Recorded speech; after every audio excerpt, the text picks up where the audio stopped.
So let's get to the point. This is True Really News needs you. Yes, you.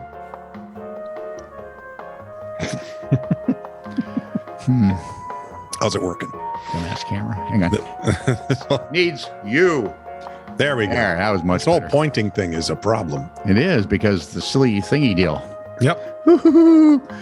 You go and like, subscribe, and or what's the other one? Like, subscribe, Follow. and or no, that's not it. Yes, it is.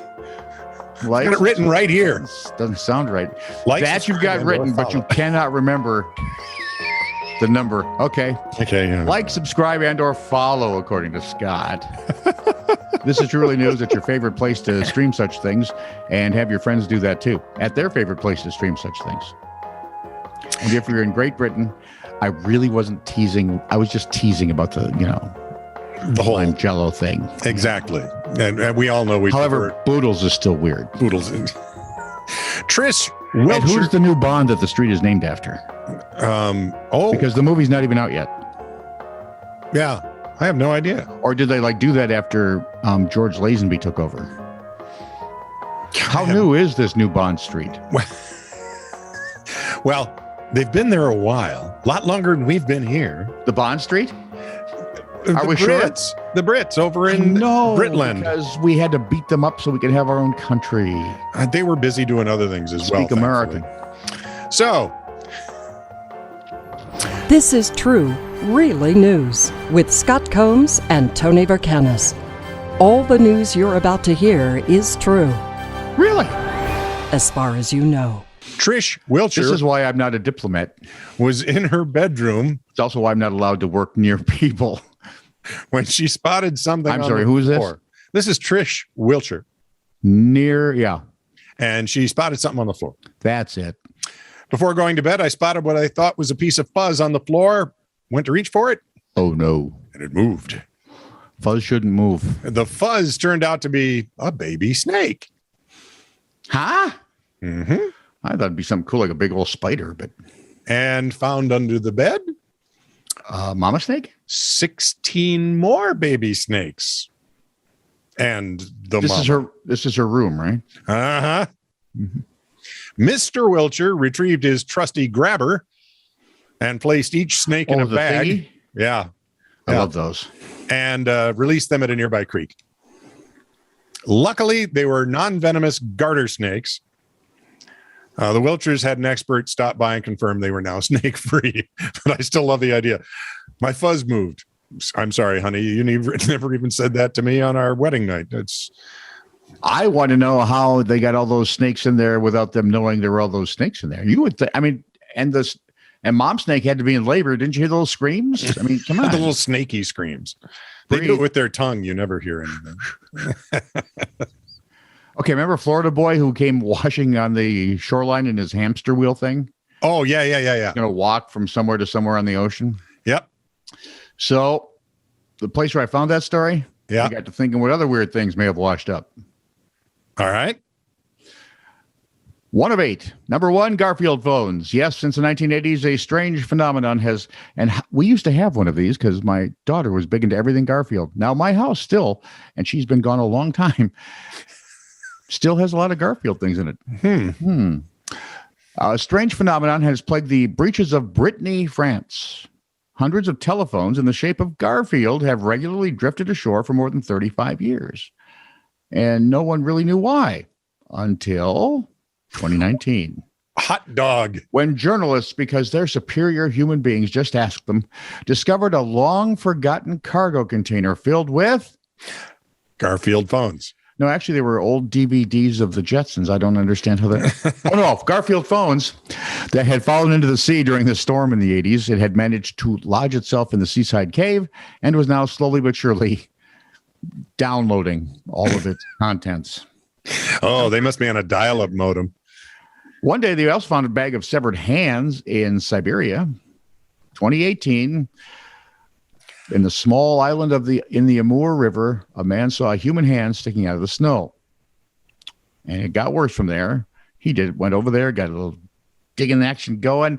54 hands were scattered along the riverside, Well, at least it was an even number. along with the bag that apparently had contained them. So the fisherman did what anyone would do. I'm thinking he screamed like a girl Yeah. and then called the authorities. Yep. But the investigation by the Russian Investigative Committee soon found there was no cause. There's no need to vary. Wait, that'd be German. That'd be wrong. According to the Russian Investigative Committee, the hands came from a forensic laboratory where they had been kept for identifying bodies and had simply been improperly disposed of. Yes, they simply dumped them in the river. In 2014, Japanese beachgoers were treated to a gigantic replica of a Lego minifigure slowly drifting in from the sea. The people, as you might have thought, were hair confused. Turns out Giant Lego Man was the work of a Dutch artist going by the name of, okay, if he's doing Lego art, Yeah. and his name looks like Ego, would it be Ego? Probably. Or yeah, I'd probably say Ego. Let's go with Mr. Leonard. Okay. He apparently had a thing for making big plastic Lego sculptures and throwing them into the sea. In 2012, it happened in California. Florida got its taste of larger-than-life Lego Leonard in 2011. They also found a dragon skull. This is a little disappointing, though. Mm. In 2013, people going to Dorset's Jurassic Coast for a morning walk found a 40-foot-long dragon skull in the sand. The Jurassic Coast, known for being a good spot to find fossils. Yeah. Okay. But where A dragon? Where in the heck did a dragon skull come from? Yeah. Not the sea. It was placed there overnight as a stunt for Game of Thrones. That is such a letdown. A dinosaur femur was found in 2012 on a beach in Washington State. The 80-million-year-old femur had been sitting in the bottom of the sea for quite a while until waves dislodged it. According to scientists, the bone once belonged to a theropod. They are large, bipedal, carnivorous dinosaurs like the T-Rex, except they can do high fives. They've got long front arms. I hope. Otherwise, watching them do push-ups is just funny. Researchers say the bone is the first evidence that dinosaurs once inhabited today's Washington. I don't know if you check the capital city, you'll find more. After Hurricane Sandy wrecked the U.S. East Coast in 2012, a woman found a pile of letters that had washed up on a beach near Jersey Shore. She picked the letters up, took them home, and out of curiosity started reading. They were love letters from World War II, written by Dorothy Fallon and Lynn Farnham. The letters dating between 1942 and 47, which oddly enough matched Farnham's military service. So she did a bit of digging. She found that Fallon is 91 years old and living in a nursing home in New Jersey. Nobody exactly sure how the letters got in the ocean, but at least now they're back with their rightful owner. You may have heard of this one, rubber ducks. Like the Garfield phones, there are rubber ducks that sank into the sea in a cargo container in 92. Ducks are gradually popping to the surface and drifting all over the world. I think that's probably where Rick Dees got his idea for that silly song. Disco Duck. Dates one of us, doesn't it? Oh, well, we're the same age. The fascinating thing about them is that they have actually helped marine scientists develop a better understanding of how the seas work. And basically what they found out is that if you dump a bunch of rubber ducks into the ocean, they get dispersed. Yeah. They also found out something about currents and the like, but I lost my attention at that point.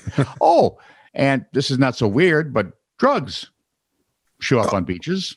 Oh, okay. Yep. Because smugglers often use boats to transport their booty, and sometimes those boats sink, or the smugglers dump their cargo when the Coast Guard shows up, or the boat sinks because the Coast Guard showed up. In 2015, cops in Galveston found a 66-pound stash of cocaine on a local beach. You want to translate that? I will. 3.5 mil is probably what it's worth. Oh, that wasn't all that strange in itself, but it was the 6th drug shipment found on that beach in a week. Wow. Nobody knows where the drugs came from. Then again, if they did, they probably arrested someone. My guess, though, is there's one less drug dealer around for losing 6 shipments a week. We need to find a better courier. If they can get there and look underneath, they might find the boat. And they could talk to UPS. I'm sure they need a marine division. No, because then they end up beating guys.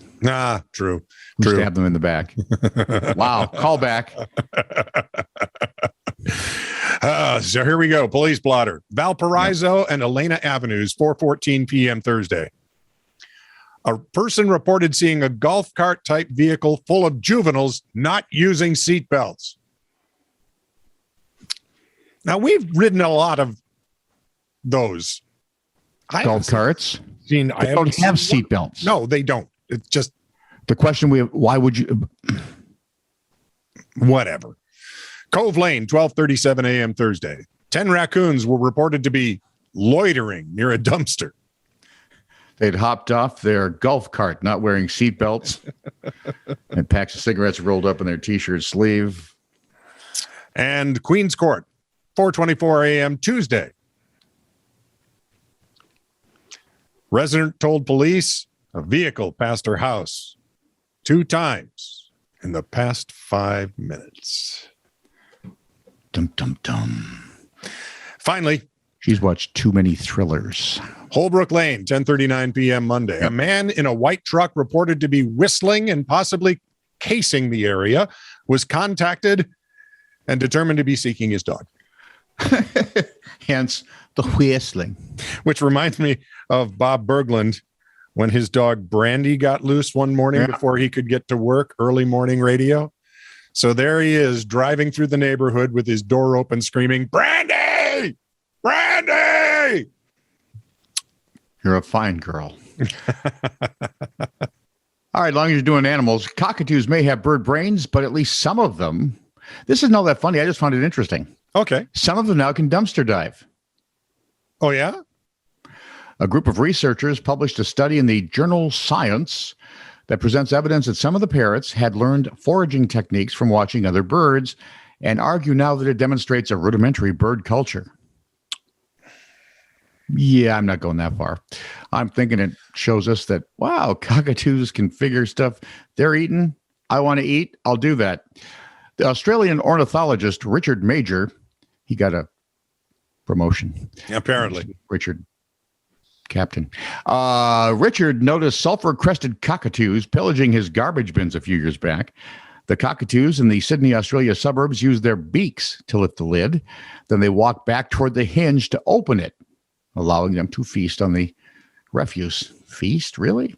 2018, Major teamed with a group of other scientists to study how many other birds knew the trick. They surveyed residents in the Sydney area. Initially, the team of researchers uncovered reports of cockatoo dumpster diving in just 3 of the suburbs.